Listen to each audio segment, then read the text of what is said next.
ఈరోజు ధర్నా చౌక్లో Andhra Pradesh TSC PET అభ్యర్థులుగా ఇక్కడ నేను ధర్నా నిర్వహిస్తా ఉన్నాను.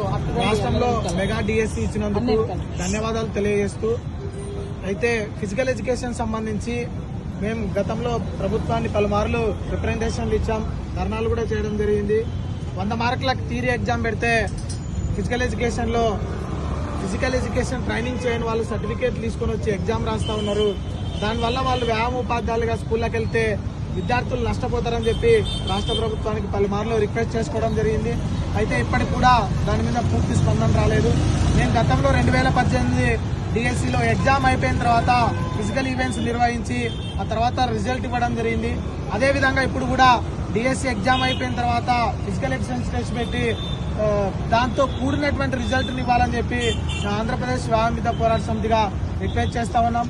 అదేవిధంగా ఈ సర్టిఫికేట్ల వెరిఫికేషన్లో పూర్తిగా ఒక స్పెషల్ కమిటీని ఏర్పాటు చేసి ఎవరైతే ఫేక్ సర్టిఫికేట్లతో డిఎస్సి రాస్తున్నారో, ఫిజికల్ ఎడ్యుకేషన్ అనేది regular training course, regular training చేయకుండా ఇంట్ల దగ్గర ఉండి ఓన్లీ ఎగ్జామ్ అటెండ్ అయ్యి సర్టిఫికేట్లు తీసుకుంటున్నారు.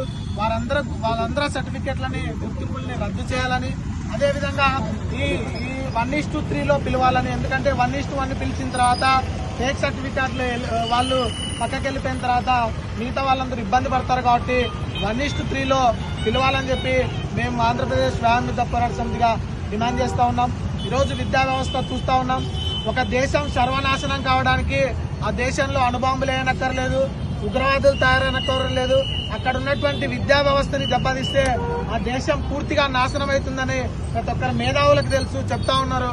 మరి అటువంటి విద్యా వ్యవస్థలో ఈరోజు చదవకుండా కేవలం ఇంట్లో కూర్చొని సర్టిఫికేట్లు తీసుకొని వస్తే ఏ విధంగా, అది ఫిజికల్ ఎడ్యుకేషన్లో క్రీడాకారులకి ఏ విధంగా న్యాయం చేస్తారని చెప్పి మేము అడుగుతా ఉన్నాం. ఈ విషయం పైన ప్రభుత్వం దృష్టి సాధించి ఇప్పటికైనా ఫిజికల్ ఎడ్యుకేషన్ కాలేజీలన్నీ రెగ్యులర్ కాలేజ్ చేయాలి.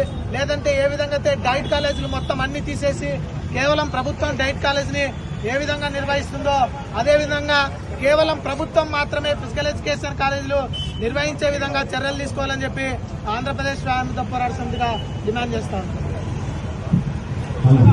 సార్ ఒక్క నిమిషం అనిల్ మాట్లాడతారు. అనిల్ తీసుకో వాయిస్. సార్ ఉండని ఒకటి ఇస్తే ఓకే.